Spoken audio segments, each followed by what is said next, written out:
네, 날씨로 인해서 온라인으로 수요예배 드리게 됩니다. 예배에 오신 모든 분들 환영하고요. 우리 이 시간 함께 기도함으로 예배 시작하도록 하겠습니다. 하나님 감사합니다. 궂은 날씨로 인해 저희가 집에서 온라인으로 주 앞에 예배 드립니다. 집에서 드리지만 여전히 주의 보좌 앞으로 나가는 저희를 기뻐하시고 또 주의 사랑으로 우리를 살게 하시는 은혜를 기억합니다. 빠른 시간 가운데 우리가 왜 존재하는지, 무엇을 위해 살아가는지 세상의 헛된 것을 바라지 않고 살 수 있도록 주님 인도하여 주시옵소서. 진리의 말씀이 우리에게 자리 잡아 세상 유혹 앞에 흔들리지 않고 하늘에 보물을 쌓는 그런 믿음으로 살아가는 저희 되게 하여 주시옵소서. 특별히 우리의 삶 가운데 그런 그리스도의 모습, 또 하나님 나라의 백성된 모습으로 살 수 있도록 하나님 말씀에 사로잡힐 수 있도록 인도하여 주시고 늘 우리의 마음 가운데 선한 것과 복된 것을 갈망하는 저희 되게 하여 주옵소서. 감사드리며 예수 그리스도 이름으로 기도드립니다. 아멘. 우리 모일 때 주 성령이 임하리. 우리 모일 때 주 이름 높이리. 우리 마음 모아 주를 경배할 때 주님 축복하시리.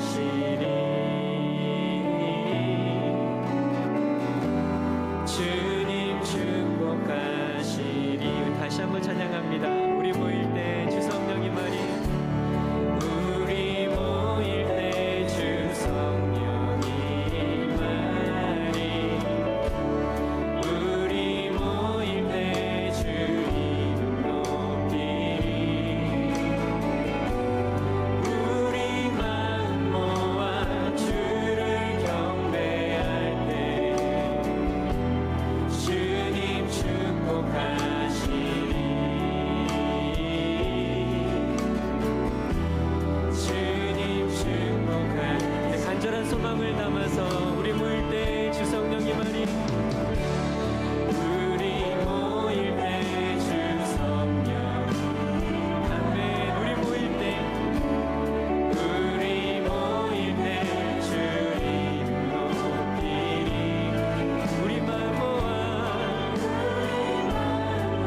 주신 주를 참 사랑하고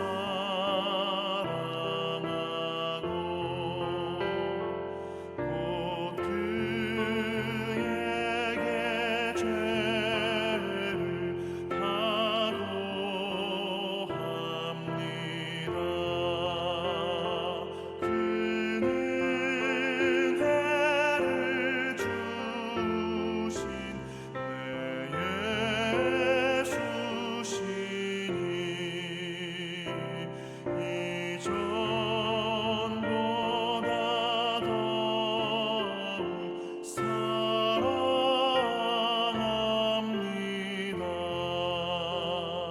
주를 사랑하사 구하시려고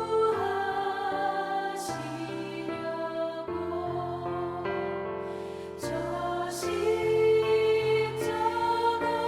고난 당하셨도다.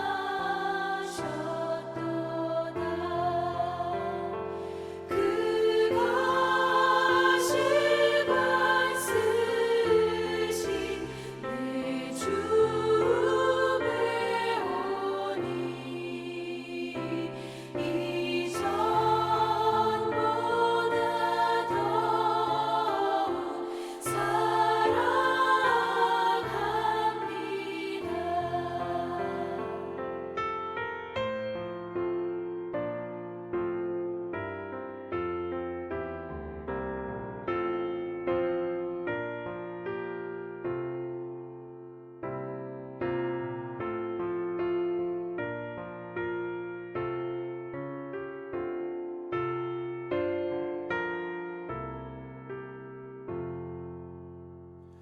내 평생에 힘쓸 그 큰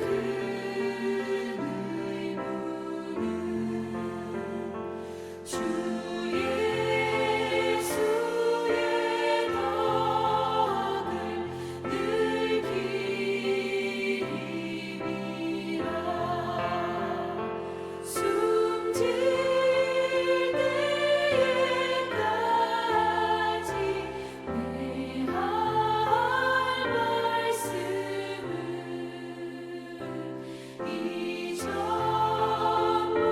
이전보다 더욱 사랑합니다. 그 영광의 나라 나 들어가서 그 풍성한 은혜 늘 감사하리.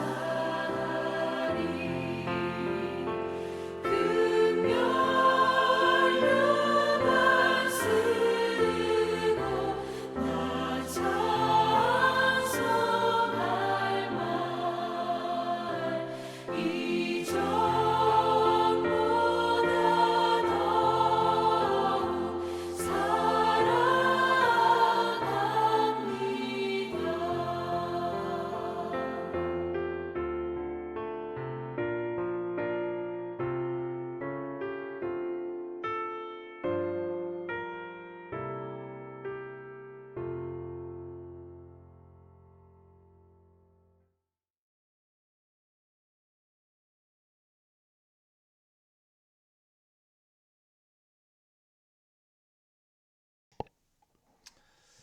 네, 오늘 하나님께서 우리에게 주신 말씀은 마가복음 1장 21절에서 28절 말씀입니다.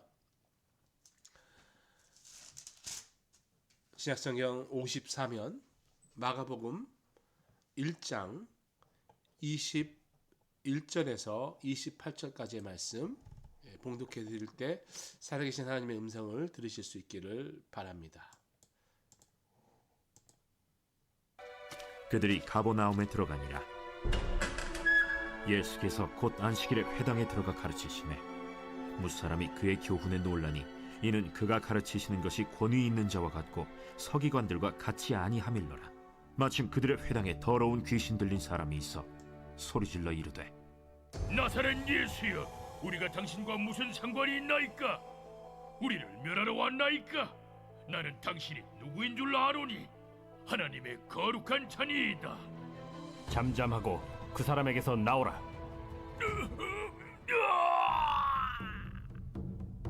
더러운 귀신이 그 사람에게 경련을 일으키고 큰 소리를 지르며 나오는지라.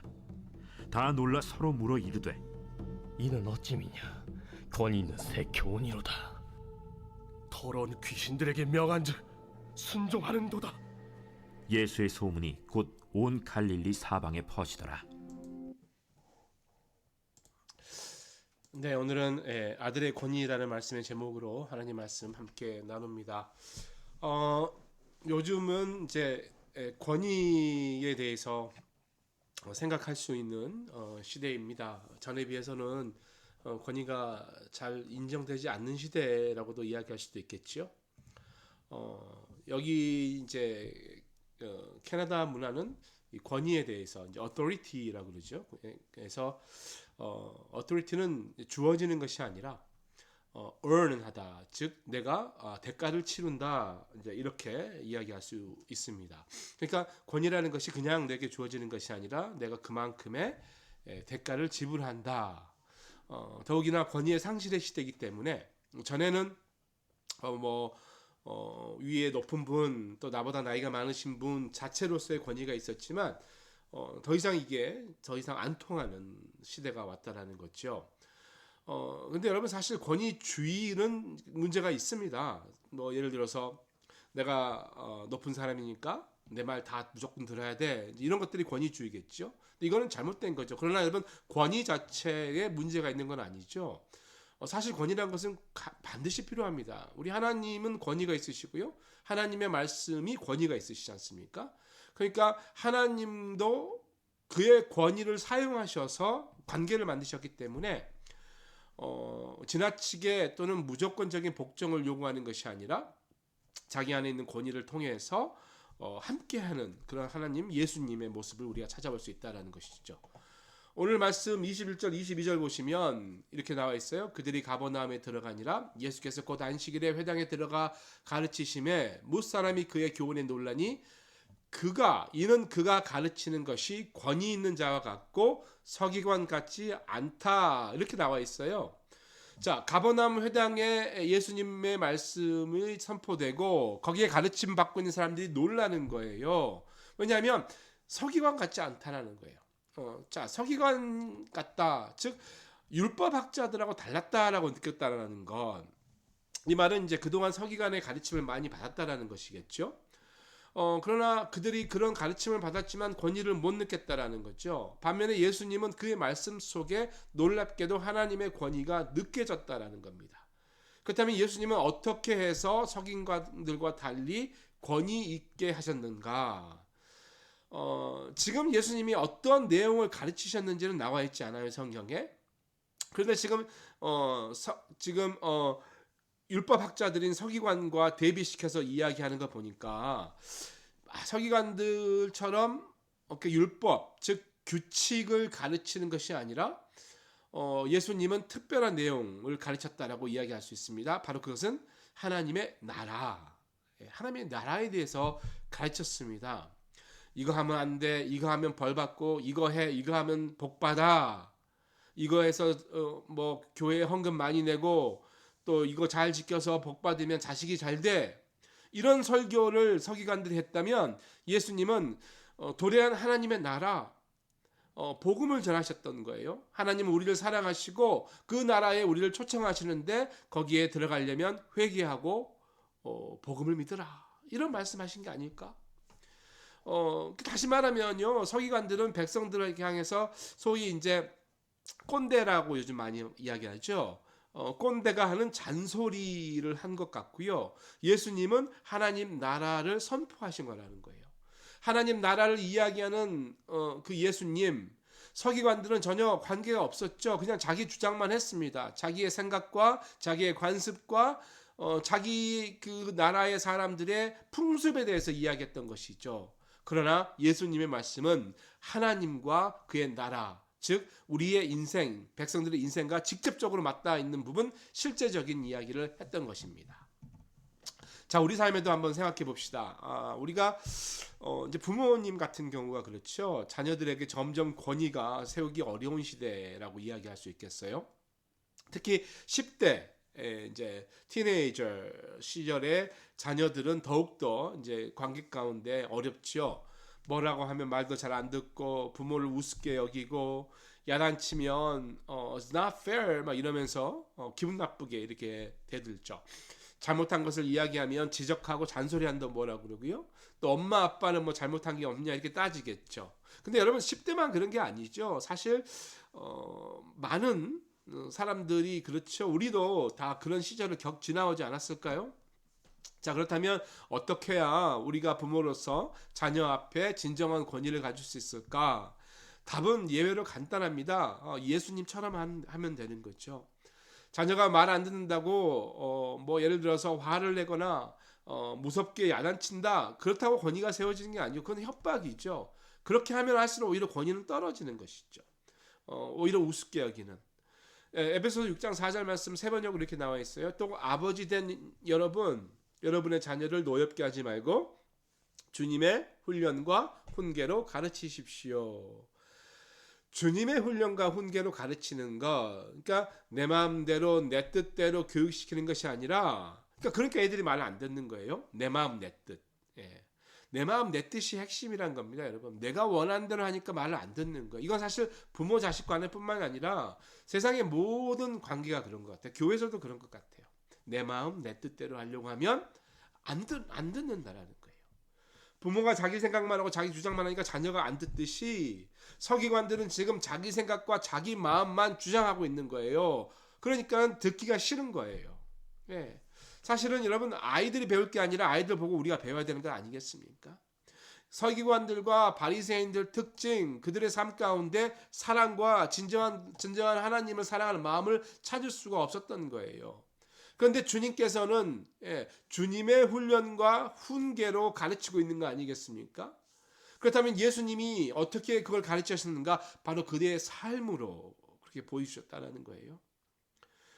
예수님이 높으신 하나님의 아들이라고 해서 일하지 않고 높은 자리에서 아랫사람 부리면서 사는 것이 아니라 직접 목수 일을 하시면서 사람들과 함께 지냈다라는 것. 그것이 주님의 훈련 방식이라는 거예요, 여러분. 부모가 아이를 교육할 때 아이의 자리에 찾아가서 아이와 함께 아이의 생각을 나누는 것이 진정한 교육이고 그때 권위가 세워지는 건데 아이가 부모의 뜻으로 오기를 원하는 거거든요. 만약에 부모님이 그러니까 주님이 하나님이셨잖아요. 우리에게 내려오셨잖아요. 그처럼 부모가 자녀에게 내려가면 아이 변하게 되어 있습니다. 부모가 신앙생활 잘하고 말씀과 기도생활 충실하면 자녀는 그것을 보게 되고요. 그 보는 대로 하나님의 권위를 그 아이가 느끼게 되는 거거든요. 그러면서 순종하게 되는 거예요. 그런데 그것을 안 하고 만약에 아이에게 야단만 치고 잔소리만 하면 오히려 관계만 안 좋아지는 것 아니겠습니까? 부모는 주야로 드라마, 유튜브를 묵상하는데 아이에게 공부해라, 책 읽으라 하면 그게 되겠습니까? 부모는 제대로 영적 생활을 안 하는데 아이가 열심히 교회 다니기 바란다는 것, 그것도 말이 안 되는 거겠지요. 자녀가 엄마 아빠방 가봤는데 갑자기 엄마 아빠가 한쪽에서 조용히 기도하고 있고 목장 모임 때 자기 집을 오픈하고 주위 사람들에게 늘 복음을 전하는 모습을 아이가 늘 바라본다고 생각해 보십시오. 그걸 보면 그 아이도 그 안에 하나님의 권위가 그 일로 세워지는 거거든요. 쉽지 않은 일입니다. 어떤 부모가 그것을 완벽하게 하겠어요? 다 어렵죠. 어쨌든 그래도 기억하는 거예요. 자녀의 상태는 부모의 거울이다. 우리가 기억할 수 있겠습니다. 신체적인 운동도 여러분 조정적으로 하는 거 어렵습니다. 매일 시간 정해서 운동하는 것도 어려운데 기도하고 말씀 묵상하는 거 어렵죠. 그러나 마치 운동같이요. 어느 정도 몸에 붙으면 자연스럽게 할 수 있는 거죠. 3달만 한번 꾸준히 해보십시오. 아니 40일이 제일 중요한 것 같아요. 어떠한 습관을 자리에 잡게 하는데 딱 40일 걸린다고 하지 않았습니까? 40일 하면 놀라운 변화를 체험할 수 있죠. 나만 체험을 변하는 게 아니라 우리 자녀까지 이 모습을 볼 수 있는 것, 느낄 수 있을 것입니다. 어떤 분들 그래요. 너무 바빠서 영성 훈련 못한다, 성경 못 읽는다, 기도 못한다 하시는데요. 그런 경우가 없죠.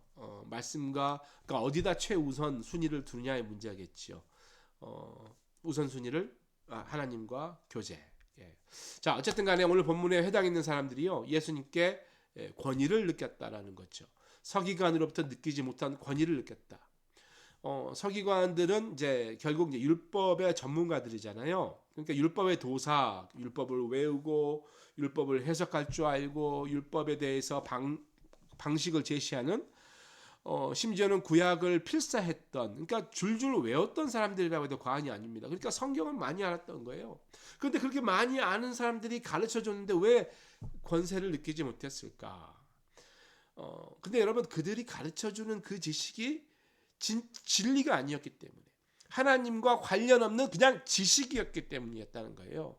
말씀을 잘 읽었습니다. 공부 많이 했습니다. 내용에 대해서는 통달했어요. 그러나 자신이 그 율법 전문가라는 자부심이 있었지만 그 말씀이 나와 무슨 상관이 있는지를 몰랐다라는 거예요. 그래서 하나님이 정말 원하시는 것이 무엇인지를 깨닫지 못했으니까 진짜 진리를 못 전했던 거예요. 그래서 여러분, 아까 말씀드린 대로 내 삶도 마찬가지예요. 내가 말씀의 묵상과 기도 생활을 통해서 하나님의 진리를 파악하고 있어야 우리가 전할 수 있죠. 뭐 매일 큐티하고 기도한다고 되는 것도 아니긴 해요. 사실 여러분, 매일 해도요 여전히 다른 삶을 살 수 있는 거 아니겠습니까? 하나님과 관계, 말씀을 통해서 그 안에 살아계시는 하나님의 맥락을 파악하고 그 맥락을 통해서 하나님의 마음, 하나님의 방식, 그리고 하나님 나라를 이해하는 것. 23절 말씀입니다. 마칠 그들의 회당에 더러운 귀신 들린 사람이 있어 소리질러 이르되. 지금 마가는 실제 있었던 일을 기록하지만 일의 순서를 배분하면서 예수님의 말씀의 권위를 이야기하고 그 다음에 그 권위가 어떤 능력이 있는지에 대해서 이야기하고 있죠. 마침 그 회당에 악한 영에 사로잡힌 사람이 있었다라는 거예요. 회당이라는 것은 하나님께 기도하고 말씀을 가르치는 곳이잖아요. 그런데 그렇게 경건한 곳에 귀신 들린 사람이 있다라는 거죠. 여러분, 교회에 다닌다고 해서 귀신 들린 사람이 없을까요? 또 조금만 더 쉬운 말씀 드리면, 교회 다닌다고 해서 좋지 못한 모습을 우리가 본다, 그러면 실망하는가라는 거예요. 물론 교회는 거룩한 곳이고 건강해야지 마땅한 곳이 맞습니다. 거룩한 하나님을 믿는 모임이기 때문에 그래야죠. 그러나 여전히 지상교회는 아직은 온전하지 못할 수 있다라는 거예요. 그러니까 귀신 들린 사람이 나타나는 것, 또 우리를 힘들게 하는 사람이 있다라는 것, 또 악한 일이 보여진다라는 것, 어떤 교회는 사기치는 사람이 있기도 합니다. 그러나 그런 모습이 어쩌면 당연할 수 있다라는 거예요. 왜냐하면 사실 부족한 죄인들이 모여 있는 곳이 교회 아니겠습니까? 오늘 이 말씀에도 회당이지만 귀신 들린 사람이 있는 거예요. 그러니까 아주 무시무시한 모습으로, 그것도 24절 보시면 나사렛 예수여 우리가 당신과 무슨 상관이 있나이까? 우리를 멸하러 왔나이까? 나는 당신이 누구인지 아오니 하나님의 거룩한 자, 이런 말까지 합니다. 여기서 여러분 재밌는데요, 우리라는 이야기할 때는 이제 여러 사람의 목소리를 내고요, 나라고 할 때는 한 사람의 목소리를 내고 있습니다. 그러니까 이제 얼마나 무섭겠어요. 정말 귀신이 무섭죠. 머리 풀어 헤치고 침 흘리고 거품을 품고 몸은 지저분하고 피가 흐르고 눈이 빨개져 갖고 돌아다니고 괴성지르고 힘은 엄청 세고 얼마나 무섭습니까? 그런데 그런 그가 나타났을 때 회당 사람들은 문제거리가 왔다고 귀찮아했겠죠. 아우, 저 또 왔네. 어떡했을까? 그런데 예수님은 달랐습니다. 그 사람의 겉모습을 보지 않으셨어요. 귀신에게 사로잡혀 괴로움 당하는 그 사람의 불쌍한 영혼을 바라보셨던 거예요. 그리고 하나님 아버지와 교제를 통해 받은 능력과 권위로 그의 영혼을 회복해 주시는 일을 우리가 보게 됩니다. 귀신을 제압하는 권세지요. 그런데 여러분, 그 권세를 통해서 어떤 일을 하는가? 귀신 들린 사람의 문제를 해결해 주시는 것. 그러니까 여러분, 주님의 권위라는 것은 그 사람의 문제를 해결해 주는 데 있다라는 거예요. 자, 25절 봅니다. 예수께서 꾸짖어 이르시되 잠잠하고 그 사람에게서 나오라 하시니. 잠잠하고 그 사람에게서 나오라. 지금 귀신 들린 사람을 상대하는 것이 아니라 귀신을 상대하고 있는 거지 않습니까? 귀신에게 대해서 명령하고 있다라는 거예요. 그러니까 쫓아낸 대상은 귀신이지 귀신 들린 사람이 아니라는 거예요. 그때 26절에 더러운 귀신이 그 사람에게서 경련을 일으키고 큰 소리를 지르며 나오는지라. 분명히 더러운 귀신 그 사람 구분하고 있습니다. 그러니까 여러분, 예수님은요, 문제를 일으킨 사람을 제거하는 것이 아니라 그 문제를 제거하셨다라는 것. 이게 주님의 해결 방법이라는 거예요. 이게 권위를 세우는 방법이라는 거죠. 우리 주위에 어떤 사람이 문제를 일으킬 수 있습니다. 누가 봐도 정말 문제 같은 문제를 일으킬 수 있어요. 이상한 행동이나 이상한 말을 할 때가 있고. 그러면 참 어떤 생각 하십니까? 우리 교회 나오지. 다른 교회 갔으면 좋겠다. 좀 다른 교회까지는 아닌데도 좀 나랑 안 만났으면 좋겠다. 이런 생각 많이 하시겠죠. 상대하고 싶지 않는. 예. 그러면서 똥이 무서워서 피하냐, 더러워서 피하지, 돼지에게 진주를 주지 말라, 이런 말들 막 하지 않습니까? 그때 여러분 마음에 사탄아 물러가라, 이런 생각도 하시는지요? 예. 근데 여러분 그렇지 않습니다. 여러분 다른 사람은 그런 존재가 아니에요. 더더욱 귀신도 아니고 마귀도 아니라는 거죠. 주 안에서 한 형제 한 자매라는 거예요. 하나님께서 하나님의 형상으로 지으신 아름답고 고귀한 존재입니다. 그 존재, 예수님이 얼마나 사랑하셔서 자기 목숨 바쳐서 피까지 흘려 사랑해 주신 천하보다 귀한 존재라는 거예요. 그래서 여러분, 주님께서 그렇게 사랑하시는 분을 그의 실수로 인해서 우리가 미워하는 것, 따돌리는 것, 하나님 보시기에 죄라는 것이에요. 우리 말에 찍혔다라는 것을 찍혔나 보네, 이런 말이죠. 찍혔다라는 것은 아주 나쁜 선입관이라는 거예요, 여러분. 이런 거죠. 벌써 두 번째야. 한 번만 더 걸리면 이제 국물도 없어. 이렇게 하는 거죠. 그러니까 이 말이 이제 한 번, 두 번, 세 번 세고 있다라는 거죠. 남이 내게 뭔가 실수하고 잘못했을 때 그렇게 숫자 세듯 세고 있는 것. 혹시 우리가 그런 일이 없을까? 여러분들에게 찍힌 사람이 누군가? 나한테 찍혔으니까 이제 알아서 해라는 식이 아니라, 아무리 그랬다 할지라도 그렇게 확 제거해버리는 것이 아니라 오히려 주님처럼 권위를 세우는 것, 문제를 해결하는 거예요. 그 사람을 해결하는 것이 아니라. 수없이 우리가 주님의 뜻을 거슬렸죠. 주님 앞에 얼마나 죄를 많이 짓습니까? 그런데 주님이 그것을 한 번, 두 번, 세 번, 이제는 끝? 안 그러시잖아요. 참아주시잖아요. 우리가 회개하기를 기다려주시지 않습니까? 지금 예수님이 그 귀신 들린 사람을 그렇게 보셨다라는 거예요. 그 눈으로 오늘도 우리를 바라보고 계시거든요.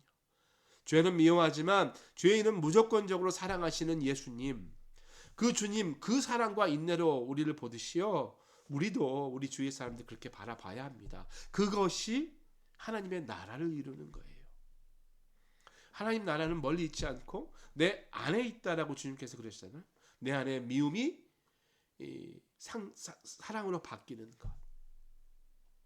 사랑의 눈으로 서로를 바라보고 주님의 방법대로 주의 훈련과 주의 훈계로 가르치고, 그러면 그 문제가 해결된다라는 거예요. 자, 권위 있는 말씀으로 귀신을 쫓아내니까 이 소식이 갈릴리로 퍼져갑니다. 27절 28절에 다 놀라 서로 물어 이르되 이는 어찌미냐, 권위 있는 새 교인이로다, 더러운 귀신들이 명한즉 순종하는도다 하더라. 예수의 소문이 온 갈릴리 사방에 퍼지더라. 하나님의 교제를 통해서 권세와 능력을 받고 그 주님께서 하신 방법으로 사랑을 하며 살아가면 그 결과 주님의 이름이 드러난다. 여러분, 우리가 소원하는 거잖아요. 그리스도의 이름이 드러나는 것. 만약에 여러분 그리스도의 이름이 드러나지 않고 내 이름이 드러나면 그 문제겠죠. 뭔가 조금 잘못했다라는 거죠. 우리가 어쩌다, 내가 어쩌다, 이게 아까 귀신 들린 사람의 귀신이 한 소리였죠. 내 말 중에 우리가 어쩌다, 내가 어쩌다 보다는 주님께서 어떻게 하셨다, 주가 어떻게 하셨다, 예수님만 자랑할 수 있는 그런 말, 그것이 권위의 말 아니겠습니까?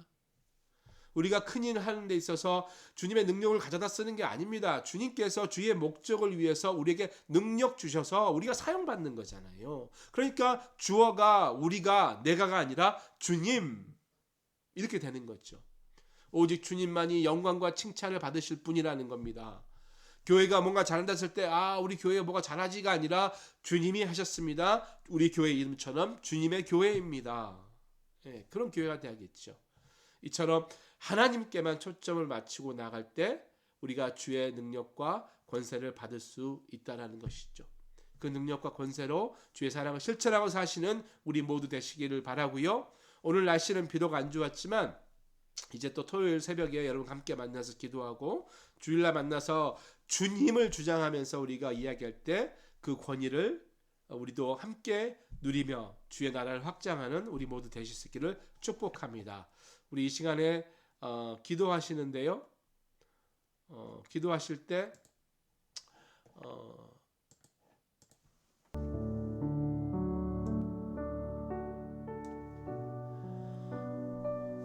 세 가지 기도 제목 가지고 같이 기도합니다. 먼저 주님의 권세와 주님의 권위가 우리의 입술을 통해서 나타나도록, 즉 우리가 내가 하는 이 언어가 그 언어의 습관이 주님이 이 언어 습관으로 바뀌어서 우리 입술에도 권위가 세워질수록 우리 자신과 우리 가정을 위해서 기도해 주시고요. 또 두 번째 우리가 기도할 것은 우리 주위에 몸이 아프신 분들을 위해서 함께 기도합니다. 수술 후에 또 지병으로 회복하시는 분들, 또 치료받고 있는 분들, 요양원에 계신 분들, 또 투석하시는 분들 기억하시면서 이분들의 회복을 위해서 기도해 주시고요. 또 마음이 아프거나 또 재정적으로 고민하거나 또 이민 문제, 또 비자 문제로 기도하시는 분들 위해서 기도해 주시고요. 마지막으로 교회를 위해서 기도합니다. 특별히 이제 오는 주일 우리가 창립 19주년 예배로 모이게 되는데요. 이 모임 가운데 하나님의 놀라운 은혜가 있고 이 기념을 통해서 다시 한번 우리 교회가 새로워질 수 있도록 우리 한번 같이 이 세 가지 놓고 한 5분 정도 기도하고 마치도록 하겠습니다. 기도하겠습니다.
하나님 감사합니다.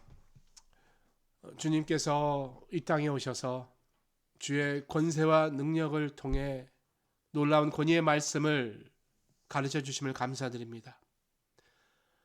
문제에 있는 사람을 보는 것이 아니라 문제를 고쳐주시는 주의 놀라운 능력을 바라보면서 우리도 그렇게 하기 위해 우리의 언행과 우리의 삶에 늘 주님께 가까이 가는, 내가 어떻다 하는 말이 아니라 주님께서 어떻게 하셨다라고 자랑하는 저희 되게 하시고, 늘 기도와 말씀을 통해 주님과 함께하는 저희 되게 하여 주옵소서. 이 시간 주님, 다시 한번 주 앞에 주의 능력과 권세를 구합니다.